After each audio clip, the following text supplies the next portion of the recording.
Na escola dominical de hoje, nós vamos conversar acerca do texto de Paulo aos Filipenses, no capítulo 2, versículos de 5 a 11. Diz assim a palavra do Senhor: Tenham entre vocês o mesmo modo de pensar de Cristo Jesus, que mesmo existindo na forma de Deus, não considerou ser igual a Deus algo que deveria ser retido a qualquer custo.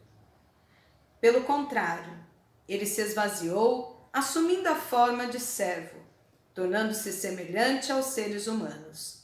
E reconhecido em figura humana, ele se humilhou, tornando-se obediente até a morte e morte de cruz.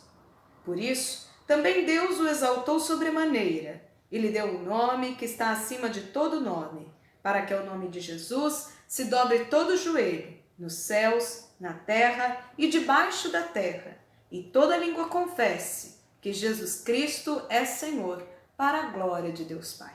Amém? O texto que nós vamos estudar hoje na nossa escola dominical faz parte do anuário litúrgico para esse domingo. Nós vamos conversar um pouquinho acerca de algumas orientações que o apóstolo Paulo estava passando para a comunidade cristã de Filipos.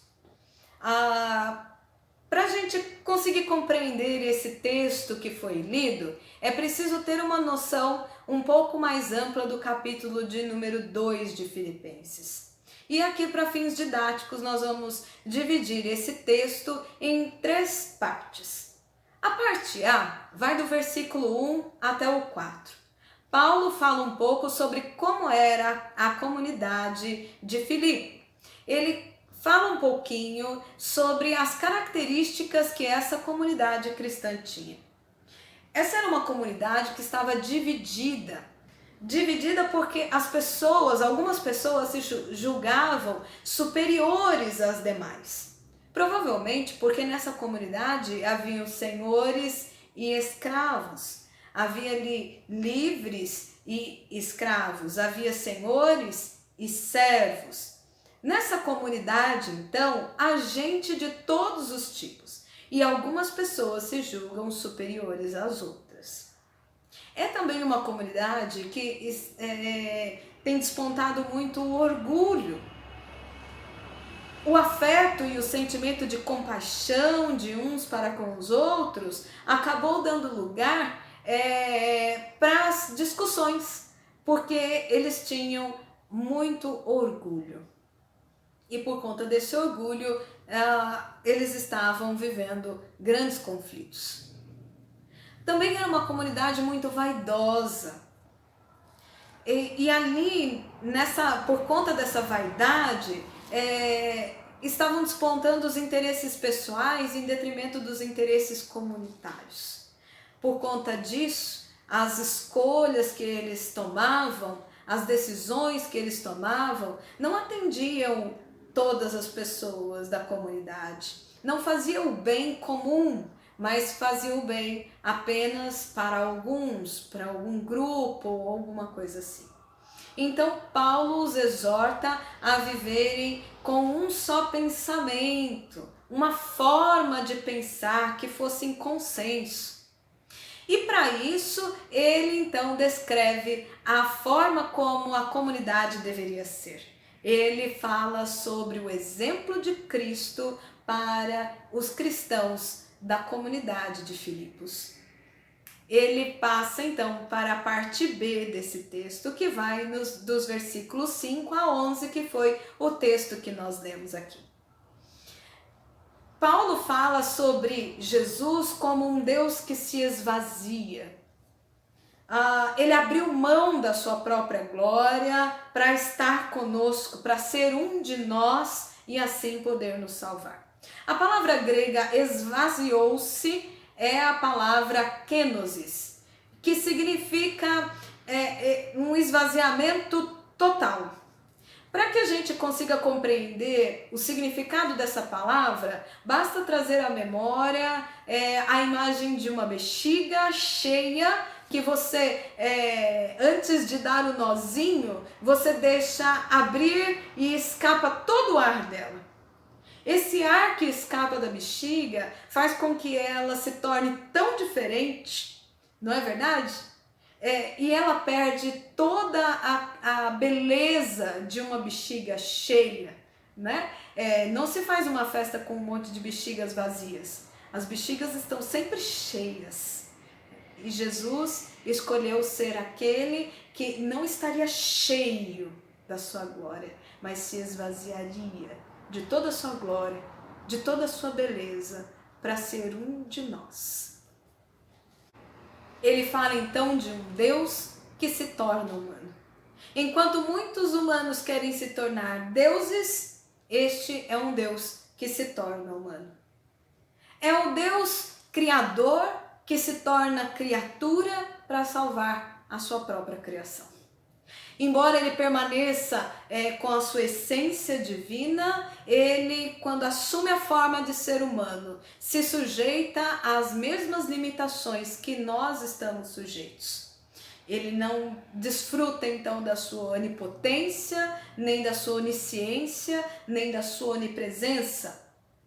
Ele se limita da mesma forma como nós somos limitados.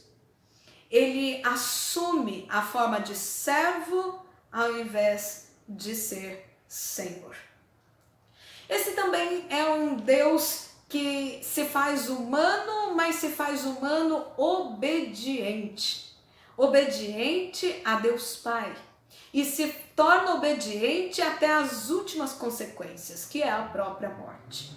Ele enfrenta a morte e sai vitorioso dela. Porque de que outra forma a morte seria vencida se não fosse enfrentada, não é verdade?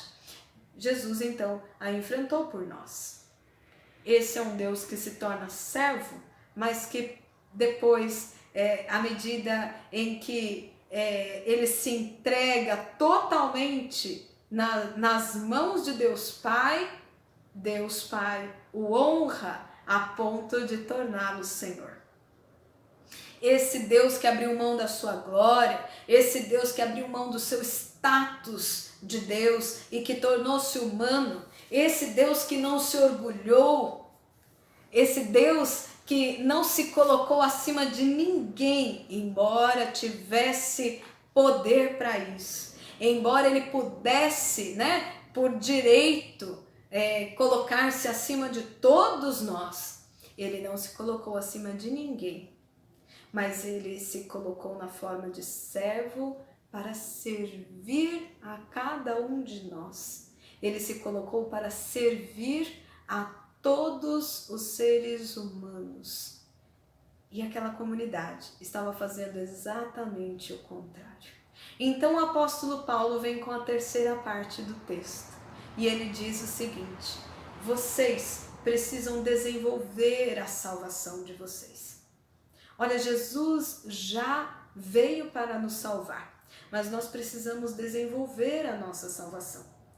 É isso que o apóstolo Paulo orienta aos filipenses. Ele diz o seguinte, nos versículos de 12 a 18, ele mostra de que forma nós podemos desenvolver a salvação que Jesus já trouxe, já alcançou para nós na cruz do Calvário. Em primeiro lugar, a exemplo de Cristo. Nós precisamos viver conforme Jesus viveu. Se ele, como ser humano, pôde viver sendo servo, se esvaziando, reconhecendo os seus limites, também obedecendo, por que nós não podemos? Por que nós não faríamos? Então Paulo chama aos filipenses, olhem para o exemplo de Jesus, Ele podia ter sido orgulhoso, vaidoso, porque poder ele tinha, direito total ele tinha para isso, mas ele não fez isso. Se ele não fez, por que vocês estão fazendo? Em segundo lugar, Paulo diz que os filipenses devem ser como luzeiros no mundo. Ele fala de uma geração pervertida, uma geração corrupta. Olha, em meio a essa geração pervertida e corrupta, vocês precisam ser como luz no mundo. E em Terceiro lugar, ele diz que os filipenses deveriam desenvolver a sua salvação com temor e tremor. Ou seja, com reverência e com reconhecimento da dependência total de Jesus para nós alcançarmos a salvação. Porque pelo nosso próprio orgulho nós jamais conseguiríamos. Por nossos próprios esforços nós jamais conseguiríamos alcançar a salvação. Mas por meio daquilo que Jesus fez por nós, é possível alcançar a salvação.